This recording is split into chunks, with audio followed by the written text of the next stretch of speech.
These are the Dictators. I'm East Coast Pete. The Dictators is a Ameripunk from 1973, New York City. So actually, proto-punk. There was once a band called Total Crud. Ross the Boss Friedman, Andy Adney Chernoff, and Scott Top Ten Kempner.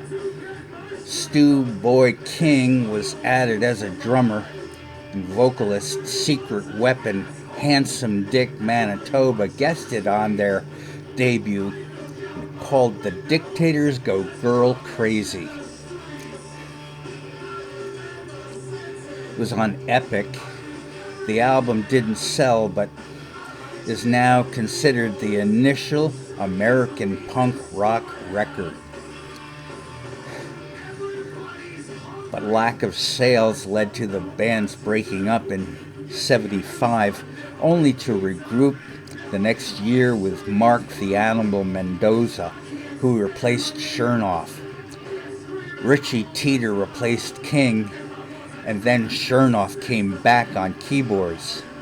Asylum offered them a contract partly due to the notoriety of a public brawl between Manitoba and drag queen singer Wayne County.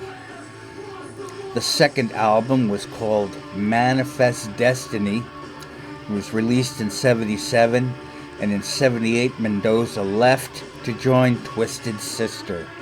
Chernoff switched from keyboards back to bass, and the next album was Blood Brothers. Bruce Springsteen made a brief appearance. He was a big fan.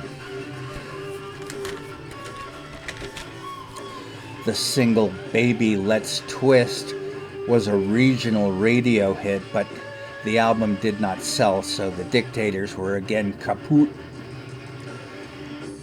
Manitoba drove a car. Sorry, I meant to say a cab.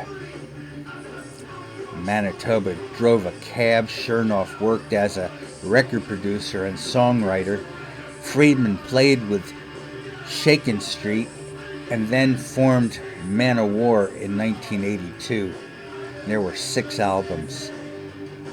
Some of the Dictators formed another band called Wild Kingdom, and to avoid a lawsuit from Mutual of Omaha, they changed to Manitoba's Wild Kingdom. Their debut, ... and You Only 25 Minutes Long, was called the first great punk rock album of the 90s. Then, in 2001,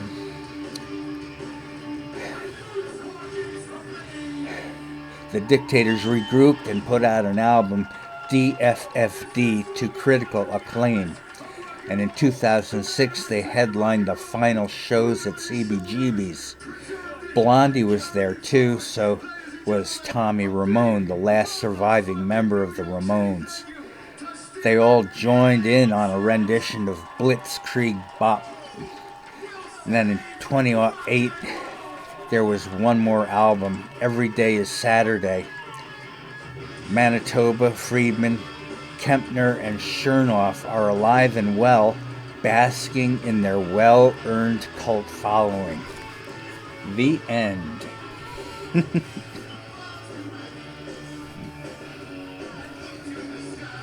I don't really understand why they aren't given the full credit for inventing punk. Maybe because they didn't see themselves that way, but I kind of think they did. Because their music came out well before the Sex Pistols, well before the Ramones. I don't know if their music was influential on any one of the early punks, but I can imagine that they knew about the Stooges, and the Stooges are called the grandfathers of punk, so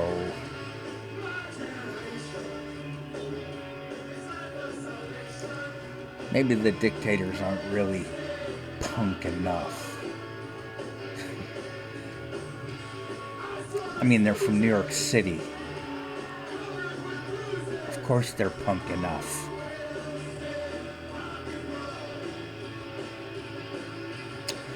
Well, that's it, folks. That's the last band in my book. So I'm either going to say adieu or I'm going to start a new book. But I think I'll take a little break first on either.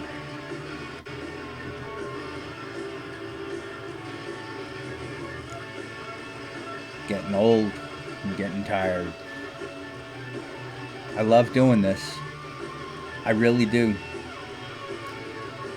At some point, I'm going to have to run out of bands that I want to talk about or start talking about bands I don't like, and you don't want to hear me do that, right?